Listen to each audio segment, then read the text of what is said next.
Kehadiran bis wisata Baja Jalanan milik Pemprov Kalsel tidak hanya menjadi wahana baru pariwisata di Banua, tetapi juga menjadi rujukan bagi pelajar SMKN 4 Banjarmasin sebagai wadah untuk mengaplikasikan ilmunya di bidang pariwisata.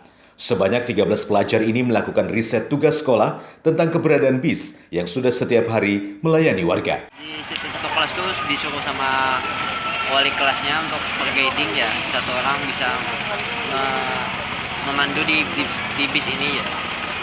Oh, jadi ini poinnya untuk apa nih kira-kira? Untuk penilaian katanya. Berapa orang?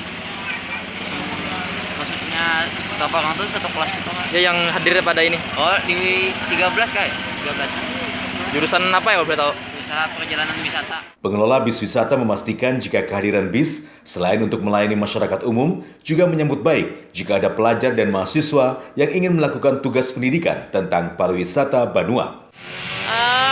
Anak-anak tadi dalam rangka mereka praktek lapangan di mana dia kan SMK jurusan pariwisata.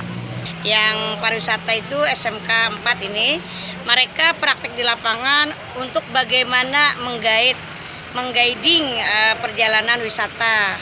Jadi cara berbicara, kemudian cara memberikan informasi di depan rombongan. Diharapkan kegiatan pendidikan kepariwisataan ini bisa menjadi tolak ukur bagi pengelola jasa bis untuk berandil dalam pengembangan pendidikan pemuda di Kalimantan Selatan.